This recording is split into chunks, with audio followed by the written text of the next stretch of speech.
Right. Hey, Bruce. Welcome. How are you, my friend? It's good to see you this morning. Yeah, likewise. Good morning, I guess. Can't believe we're at the 1st of August already. Crazy. The years just flown by. I agree. Yeah, yeah. Are you vacationing at all or? I just got back actually. A couple of I went to Michigan for about a week, and then I just recently got back from Las Vegas last week. I had to go there for a business conference. So just ready for it's the dog days of summer. We're getting ready for fall. So that's the state I'm in right now. So temperatures are still warm, but down here in the States, I'm ready for football season. So that's where I'm at. Yeah, we'll be getting into hockey season up here pretty soon. Oh yeah, love it. Yeah, yeah. Cool. Well, thank you for joining me.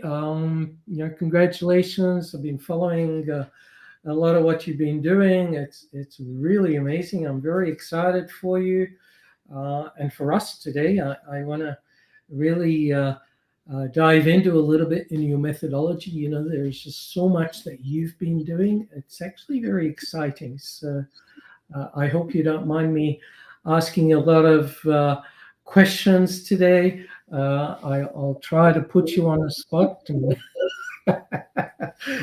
No, I'm joking, but it's great. So you've got 20 years experience working in corporate environment, small business. You've done so many things over the years. I'll let you do your introduction, but I'm excited to talk about your methodology, your book launch. I hope we have enough time today. No, terrific. Absolutely. It's always a pleasure to talk with you. We've talked a few times, and I really enjoy it. Before I get into anything about me, I want to let you know I'm excited about, you got a couple of books coming up here in the foreseeable future, I know, and a lot of exciting stuff there for both, the leadership side and the coaching side. And I've had a chance to watch some of I've subscribed, as you know, to everything you do. And I love the podcast you did. I particularly like the one you did a few months ago with Bowdy Bragg when he was talking about his leadership coaching. And I myself, being in that business, hope to be someone like him someday. But it's definitely a pivotal time in the coaching business.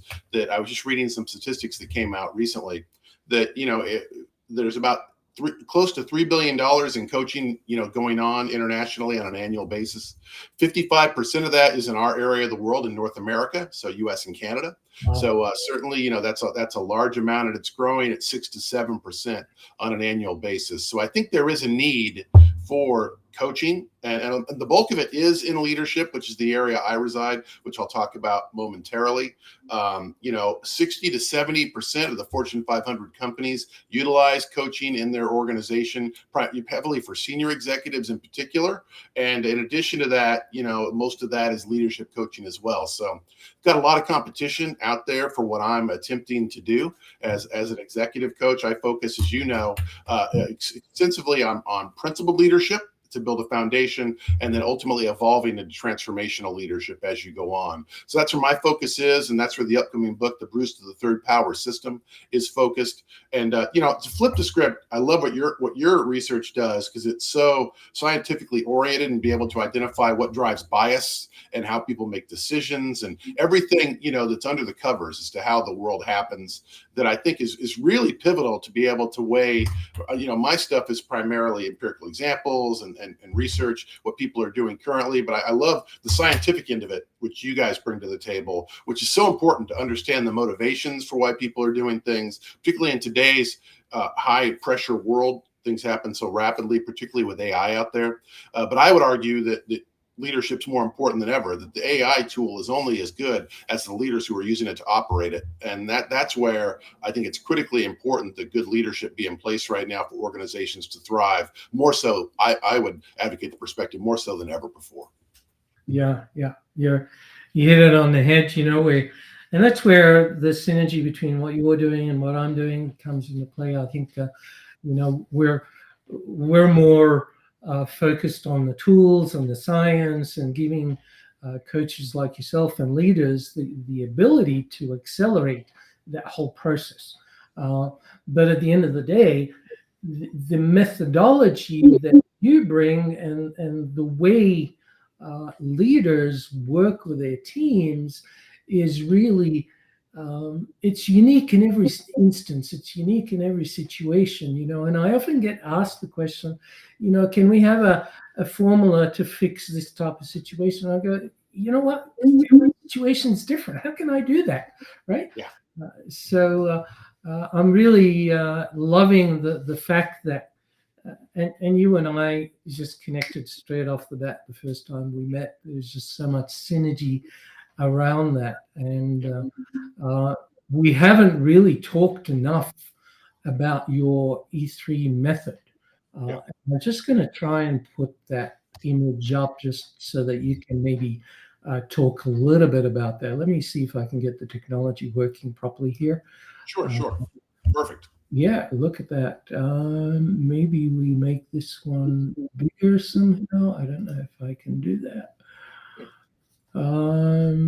It's not letting me, but you can talk to that probably. Yeah, I'll take it from here. Ultimately, I spent a lot of my life researching leadership and trying to figure out what are the most important aspects. And then finally, about a year ago, I decided to write a book, The Bruce of the Third Power System.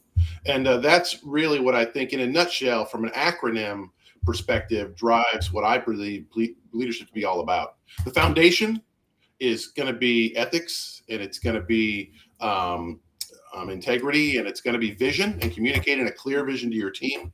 But ultimately, once you do that, if you have strong branding of yourself internally, and you have the ability to come back from difficulties, which is resilience, you understand your people, which I call the people principle, and you communicate with them, that builds a foundation for principled leadership, which ultimately, once you engage the E to the third power, execution, engagement, and empowerment, that enables you to become a transformational leader.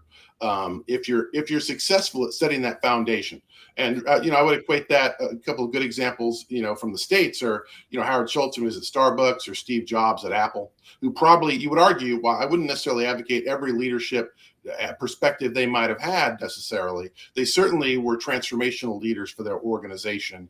And there's several examples independent of that, but those are the types of folks that I'm talking about, which build this sort of environment where leadership can thrive. Yeah, so I look at that, and the first one is that resilience, right? And sometimes I call it being so stubborn, that you have to be committed, right? Yeah. And some people, give up too soon. So how do you've developed this obviously through experience. Where did that come from originally for you? Well, it's something that I think is a truism all of us know, even before you do the research. And I know a lot of the research you've done points to the importance of resilience. But ultimately, my experience in corporate America, every quarter there's a new financial report that gets released. The investors react to that. And some are better than others, and you have to be able to navigate those seas. And particularly, if you look at the Great Recession from 15 years ago that we went through and all the difficulties associated with that, the ability to be resilient from that is critically important for any leader. You can build upon failure if you fail forward and you learn from mistakes you've made and be able to make difficult decisions sometimes to be able to improve. But those sorts of environments build all of the fuel to get where you want to go and succeed if you stay focused. And that's where the importance of what I call the positivity principle and keeping people on board, and also the vision you've already created to keep people on board is critically important. But the resilience is something that has been proven time and time again is necessary in order to be successful. Michael Jordan, the American basketball player, didn't make the varsity on his high school basketball team his sophomore year. And, this is a guy who went on to be arguably certainly the most decorated athlete of my adult lifetime in the States, in basketball, most notably. And so certainly, that sort of example you can take from that. And he ended up, when he checked into every hotel as a professional basketball player, he checked in under the name of the guy who beat him out, who was a friend of his, to make the varsity on his basketball team, reminding him of how a failure once happened in his life was something he needed to remember in order to catapult him to success. And that's a great illustration. There's several others of failing forward. Yeah. So clarity and focus is important, and sticking with it as opposed to constantly wanting to throw stuff out and start over. That doesn't work. I often see a lot of new startups, and it's different in the corporate world because they've got hopefully their brand and their identity Yeah. clear.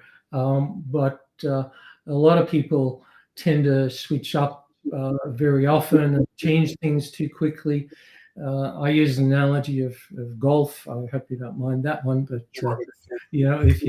if you keep changing your grip and your stance and all of these things, you never figure out what actually works. Your brain, from a neuroscience point of view, doesn't Yeah. do the learn and adjust and myelinate and develop those pathways. So focus and clarity sounds like that comes before resilience. Would you say brand?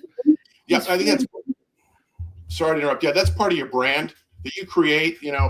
I've advocate the perspective that you really create a brand from the time you join an organization. It's from the moment you're interviewing, even arguably, that you create a perception of who you are.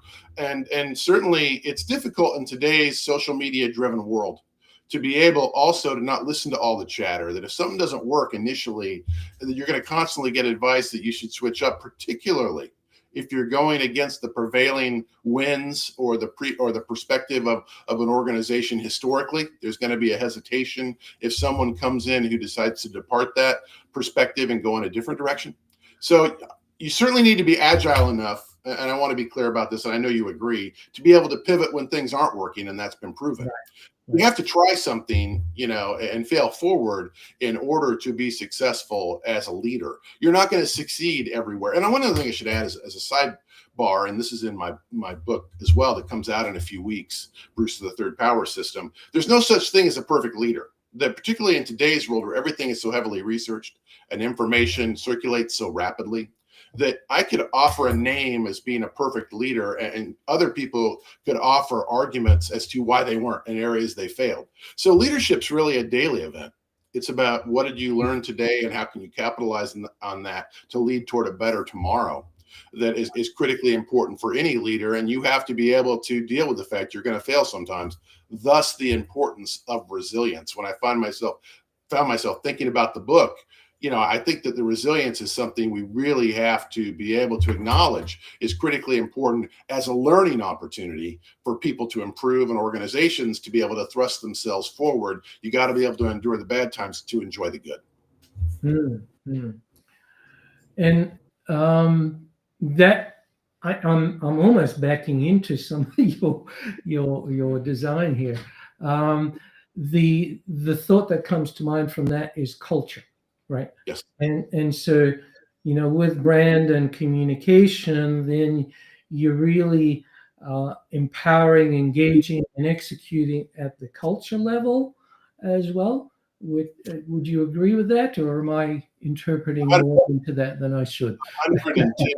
Yeah, absolutely. And some of the research you guys have done, looking at the site and everything, with the Behavioral Institute, research, it definitely substantiates that. I think culture is critically important. It's the fuel in the gas tank to get you where you want to go.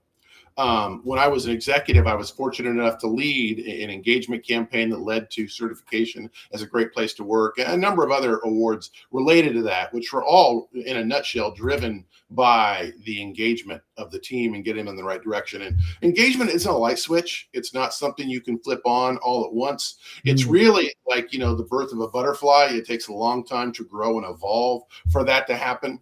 And the only way you can set the stage there, and this is what I point out in the book, is to be a principled leader with vision and integrity, a clear vision, and then branding, resilience, communication, and understanding. All of that builds the base, which enables you to eventually reach things like engagement, empowering your team. And that's really the level at which leadership multiplies.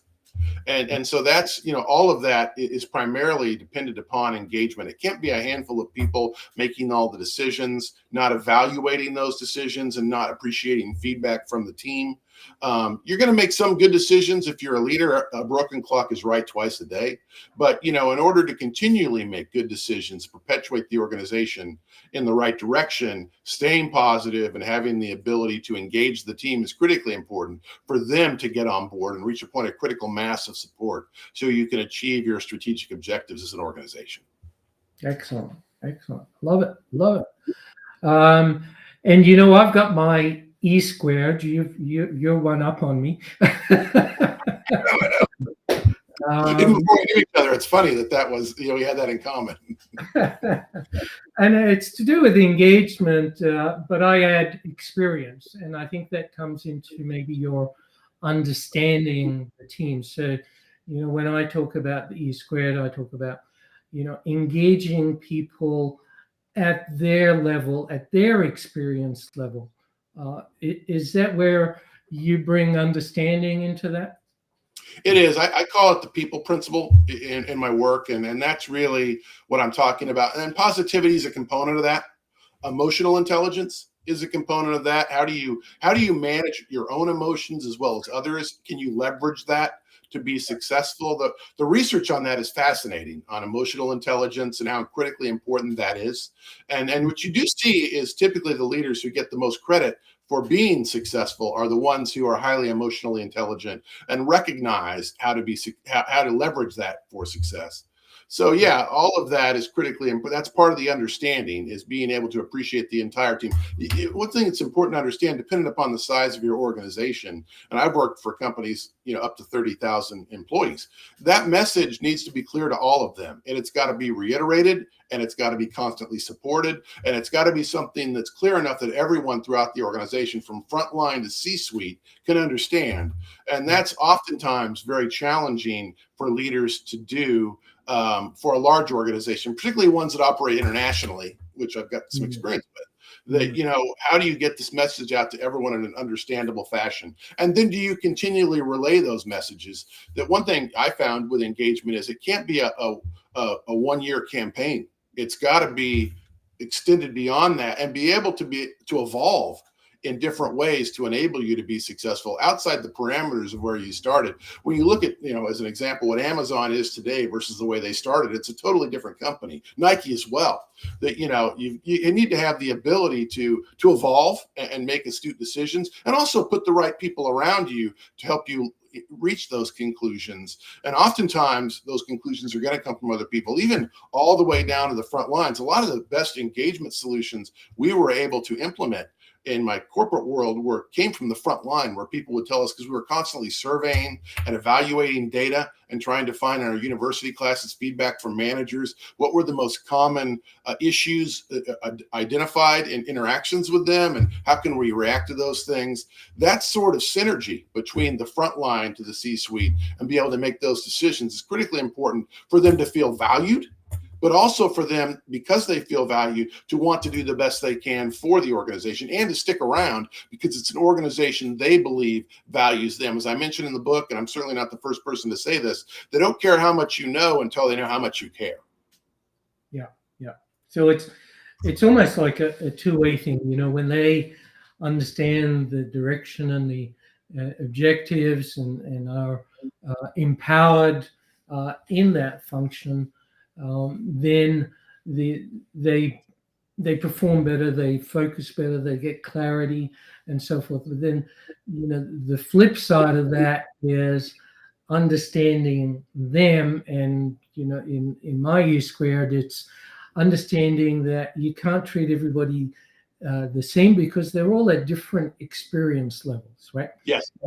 A new person needs a different level of support than someone who's a seasoned person, right? Yes. So that engagement has really multi-layer kind of focus around that, right? It does. And in addition to that, if you flip the script, if you don't allow yourself to appreciate internal feedback and be able to appreciate others' opinions, even if you don't necessarily act upon it, if you need to acknowledge it and empathize with people, that their opinions and perspectives are valued, it's extremely dangerous. You're going to find some companies, a good illustration in recent, 20 years ago, Nokia was the most prominent, cell phone company in the world. But and when Apple first started testing the iPhone and coming out of the iPod and everything, Nokia's internal research told them that they thought eventually Apple would get 4 or 5% of the market. They really perceived that it'd be primarily techies like us who really wanted the technology, and they had previous Apple products they liked. They didn't think the overall consumer base would be what would be driving toward an iPhone, because Nokia had great confidence in their technology. And I had a Nokia for years and loved it at that time, I will point out.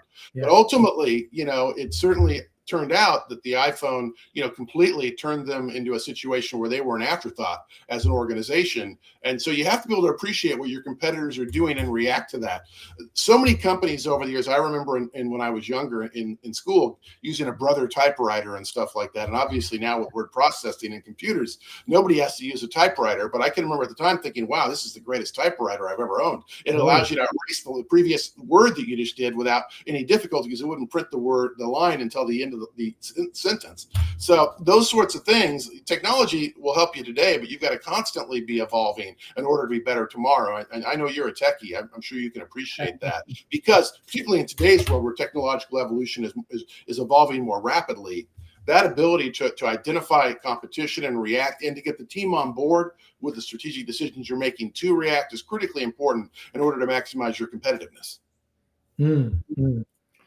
Yeah, and my gosh, the world is moving so quickly as well, without taking us down the AI path, but there is just so much that we need to understand and leverage and balance, right? Yes. So one of the formulas that I also throw out there a little bit is, you can do all of this stuff, but if people aren't empowered and engaged at the right level, they don't stay, right? Absolutely. You have to get them on board. And oftentimes, in fact, the predominant amount of times, it's before you even interact with them. Have you built enough credibility with them in your trust bank account, shall we say, that they're going to be able to back you when you really need them to? And that's all about engagement. You don't start with empowerment. It's the last level where leadership multiplies, because you've educated them enough, and because you spend enough time together evolving the relationship that enables you to be able to drive them to do difficult challenges down the road. Moreover, your research recently, your recent webinars related to bias and the bias trap and all that, right? Can you, as a leader, resist the types of traps that are out there that will drive you to have a bias against something that you may not even fully realize you have that bias, unless you have the ability to diagnose it and to react to it. I know you guys have the daily bias recognition and identifying where your bias might be as a potential solution to bias. That's really important, particularly in today's world. The media overwhelms us with messages, and there's so many conventional perspectives we'll just assume are correct without giving it too much thought as to why that's the case. And they're reiterated consistently within media that, you've got to have the ability to fully recognize what is the truth, and the truth is constantly evolving. And if you don't have that ability, it's going to make it very challenging for you to make rational decisions, and even more challenging to communicate that to your team so they're going to get on board. They're not going to automatically agree with everything that you're going to be proposing. And moreover, and one other thing I should probably point out before I forget, look, this is particularly true in the States. These are divided times. It's more divided than ever before. But in the workplace, we all have to play for the same team. So it's really, as a leader now, can you get everyone with the variety of perspectives they have on the same page to believe in your shared objectives, to be able to work cooperatively towards shared objectives, is critically important, particularly in a divided world where that's more and more challenging every day. Yeah, getting everybody rowing in the same direction instead of pulling in lots of different directions, right? Absolutely. Or worse still, everybody's there for their own personal agenda rather than, being aligned to the goals and objectives. This is the passion and conviction, I guess, that inspires and motivates. I think it goes two ways. It inspires and motivates the team, which reverse then the effect is it inspires and motivates the leader to be excited by the team, right? Yeah, it creates great synergies and can build on itself. Success can, failure can go the other way. It can get more challenging when you look at, how things typically evolve. There's usually an effect which happens, which can cascade positively or negatively depending on how you react. And that's where the resilience comes in. That when things start to go a little bit negative, how are you reacting to that? What are we doing to try and overcome that? What's our plan? John Wooden, the famous UCLA basketball coach, who's one of the leaders I researched the most, once famously said, a failure to plan is a plan for failure.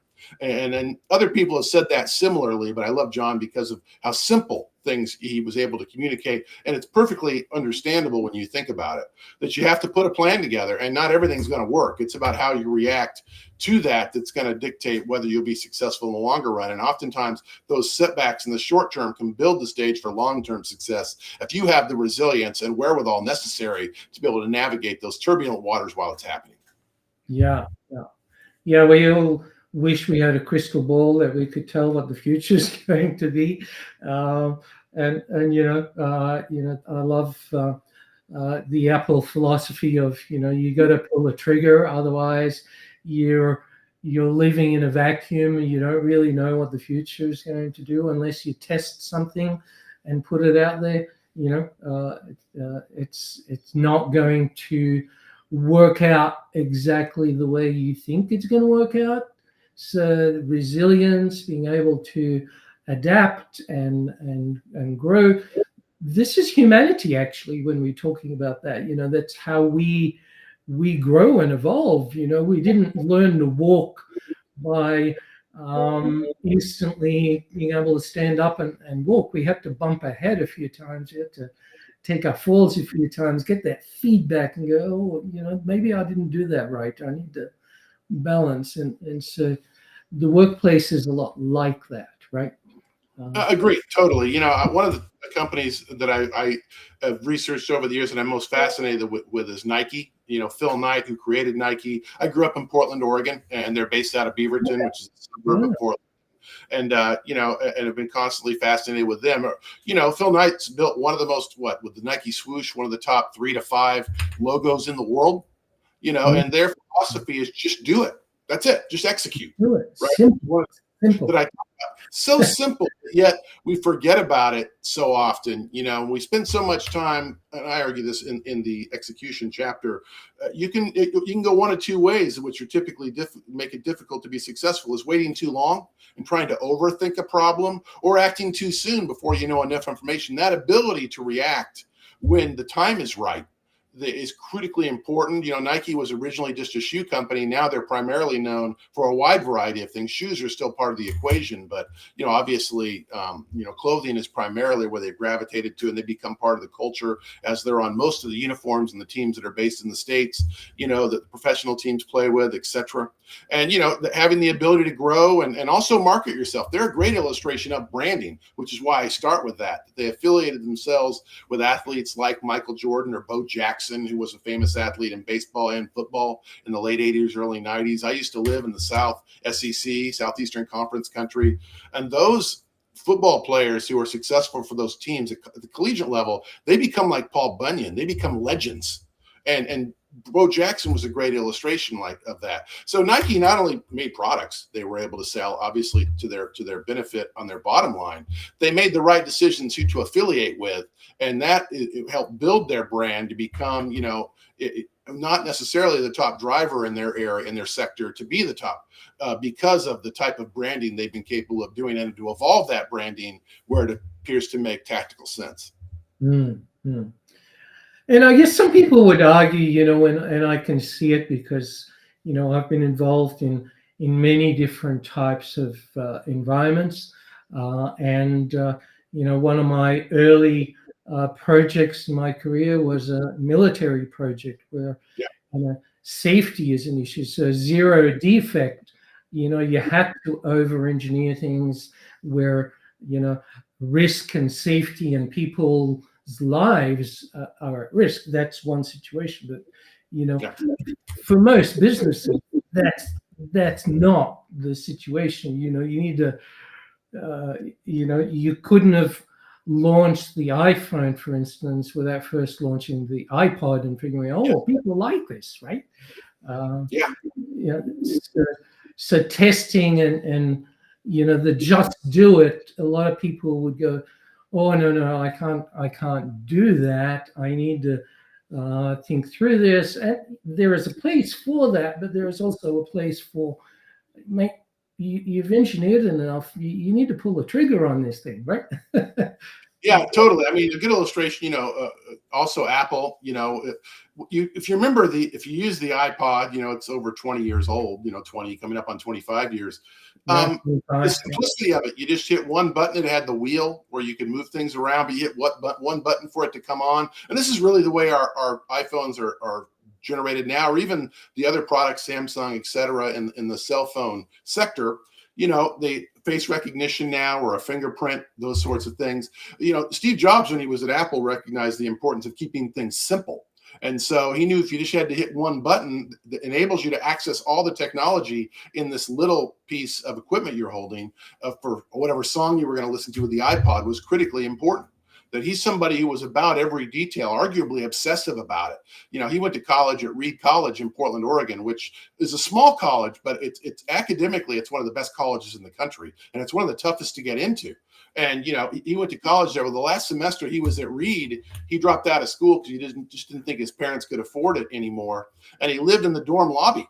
And he would just go to the classes he thought he could learn the most from. And one of the ones that he was the most consistently willing to attend was calligraphy, because it fascinated him to look at images. And if you think of what the Apple computer looked like 30 years ago, the images, the font that they used on Apple was really impressive, and it captured your attention. And he was insistent upon that. He wanted something that captured people's attention, so that way they would be able to be more competitive. And now you look years later, even after Steve Jobs has passed, that the organization recognizes the importance of getting everything right and constantly learning, because they were initially seen as being primarily academic in their application and unsuccessful, versus IBM and the other competitors in the computer space. And certainly, obviously, they've overcome that, but they constantly have to be learning as well. And the other thing they understood is branding, which again is the first important issue I go over in my book. The Apple logo is one of the most recognizable in the world. And while it's been tweaked a couple of times, there's no question when you see that image, it conveys technological excellence and something that people in our culture gravitate toward. And that's notable, because setting yourself apart from all the various images we see on a daily basis now is a very challenging thing. And that's where the branding comes into play. Regardless of the size of your organization, if you ever want to be a dominant factor, your branding is critically important. Right. Yeah. Wow. There's just so much that pops in my head. You've been obviously down this path for many years. 20 plus years. I've seen a lot evolve in 40 years, we still come back to some of the key elements that were prominent back in the 70s and 80s, and things like identifying your niche. Are you a product leader? Are you a operational excellence or customer focused? And those things are still relevant today, right? Even with AI coming out and that all of the technology that's happening, the amount of information that's available today, there's just so much noise. You still got to come back to clarity, right? Simple. Yes, absolutely. And that's where vision comes in, keeping it simple initially. The KISS principle, keep it simple, stupid, some people like to use, is just, it's easy to remember. But, I think that's critically important. The old ideas are constantly resurfaced, they're just packaged differently. And in our technologically driven world, particularly with AI, which is going to change our world, there's no question. AI is a significant, it's almost like the creation of the wheel. It's going to change the way we do everything, but it's only going to be as successful as the leaders allow it to be. As you know, when you use AI, you feed it information, it gives you information back. Most of the time, it's specific information that it knows that you want to get. And so its perspective will change over a period of time. Well, unless you're asking it the right questions, you're not going to get the right answers. So it's only going to be as successful as you enable it to be. And oftentimes that's going to be questioning your own premise on something. But to get back to your point, the fundamentals of being successful, having a clear vision, acting ethically, all those sorts of things, everything that's in my book are real life truisms that you could have put in a book, like, Good to Great or so many books over the years. This is the common denominator. Companies understand who they are, and they routinely communicate that to their clientele and team in order to drive their success. Now, it will evolve over time. And certainly we've seen some companies, Sony's a good example in technology. They become ubiquitous in so many different areas. They didn't start there, but they evolved over time. And how did they learn to be successful? And what are other companies doing?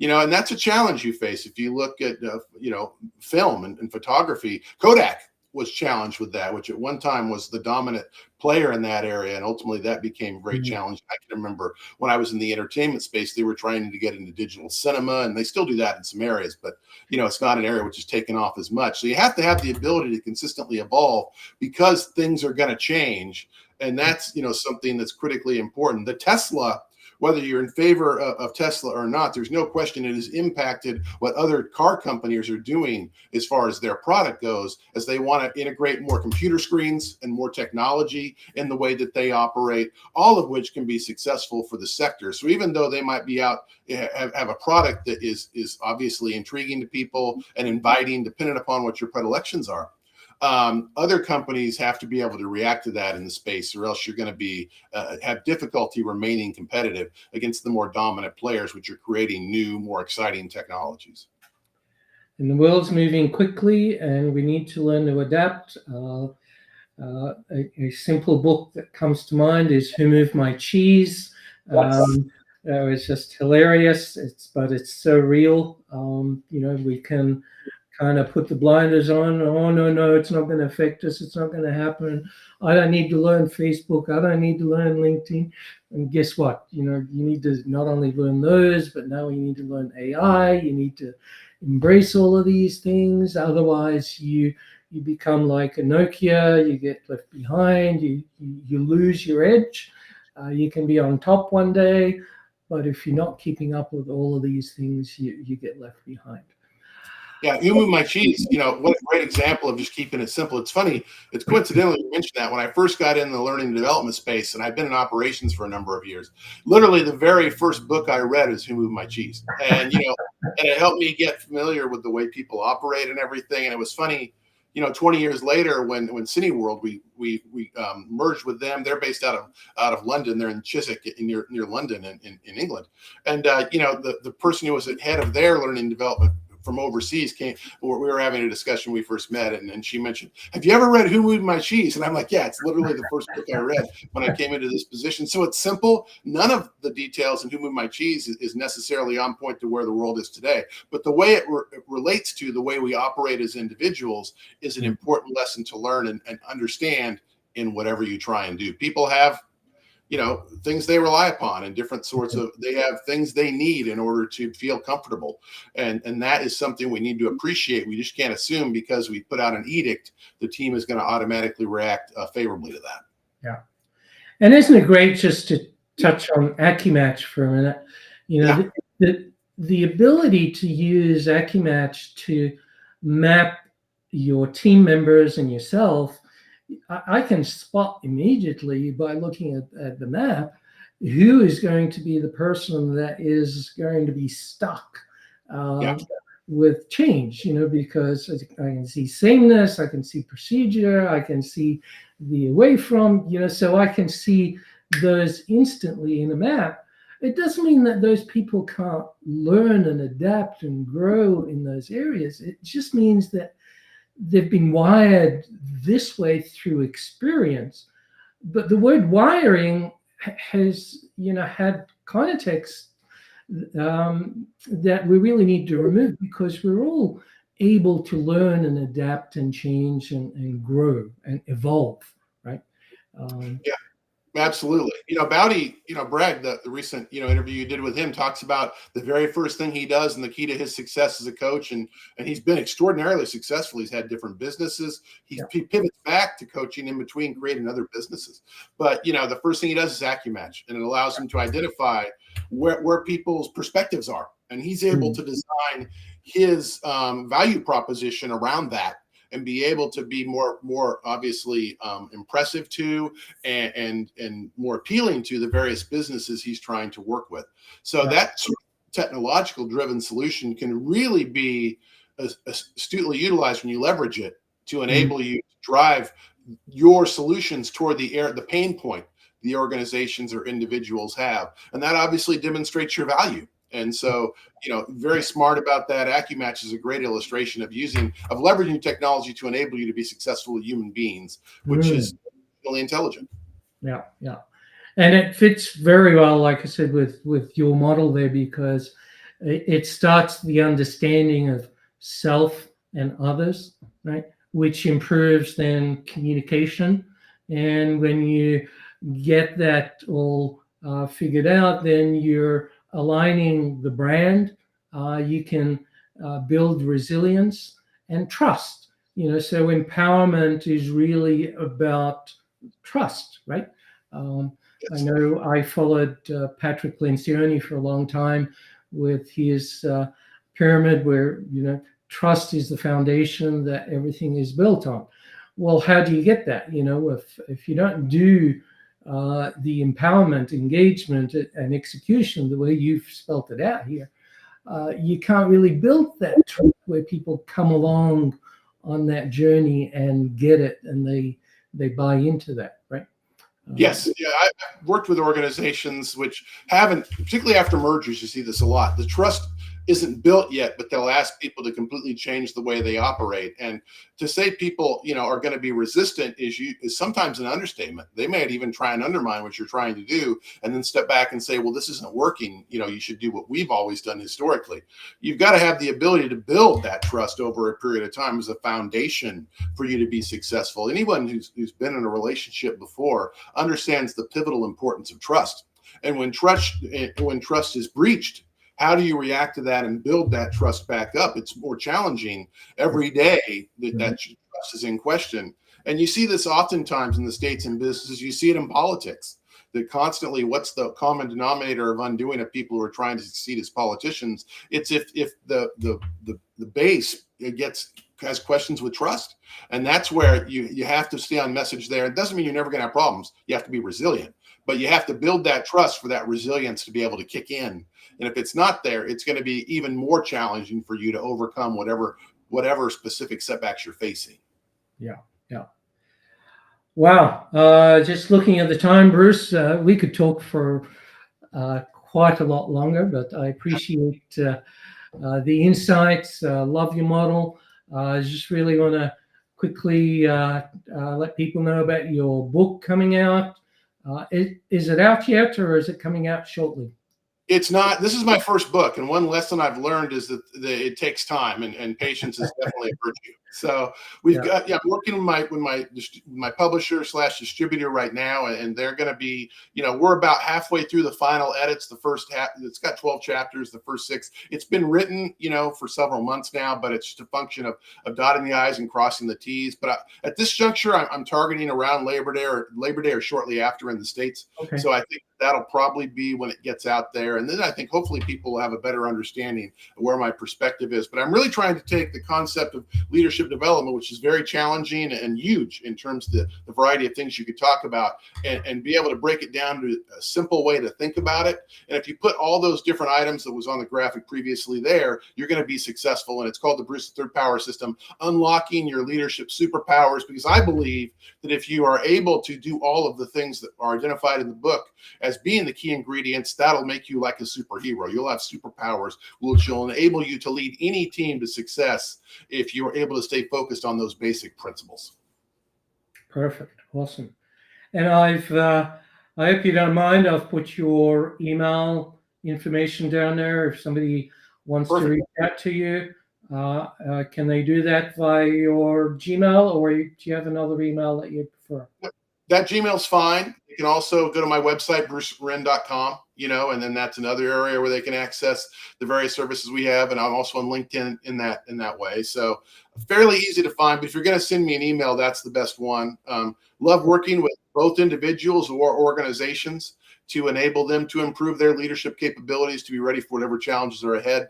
And I also enjoy when the opportunity presents. I have a meeting actually next month in September in Miami as a keynote speaker, to keynote speaking opportunities where it makes sense. I love talking to people about leadership and helping people. That's something that's always been a primary motivator for me. And, I could talk forever about it. I don't want to take this conversation too much longer, but I love talking about it. And I sincerely appreciate you inviting me in to have this conversation, because I have great respect for the research you guys do, and the way you help me have further confidence in everything that I believe in is proven scientifically.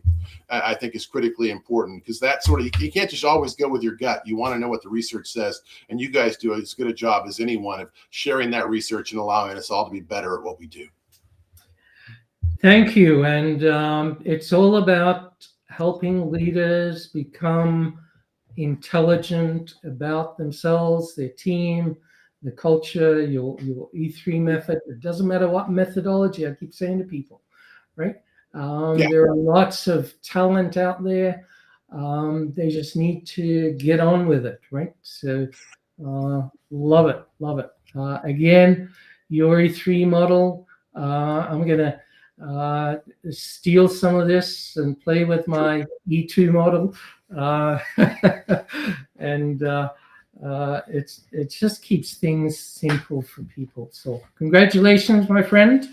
It was good. We'll watch for comments and questions online. I'm sure you'll get some, we'll get some, and we'll deal with those as they come up. But again, thank you, Bruce. Congratulations. Love your success. We have to, I think, maybe schedule another follow-up post-book launch to really dive into helping you promote that. I think it would be awesome. Yeah, I'd love to. Absolutely. I'm always available for you, my friend. You know that. I've enjoyed talking with you over the last several months, and would love to do this again once the book's out there and we have a chance to discuss things more extensively. And before we get off the line, good luck with your books as well. I know you've got multiple books coming out. Very exciting stuff in there for coaches and leaders, separately put out to enable whichever the audience finds themselves most appealing. They can look toward that. Really happy to see the direction you're going, and wish you great success. Thank you. And same challenge. We're going through the 5th revision, and I still have things that I want to put in there. You've been down this path before, though. You'll be fine. But we just need to get it out there. I think there'll be a version 2, I'm sure, after that. So, but right, take care. Love the synergy, and we'll talk soon. Sounds good, my friend. Thank you. Have a great weekend.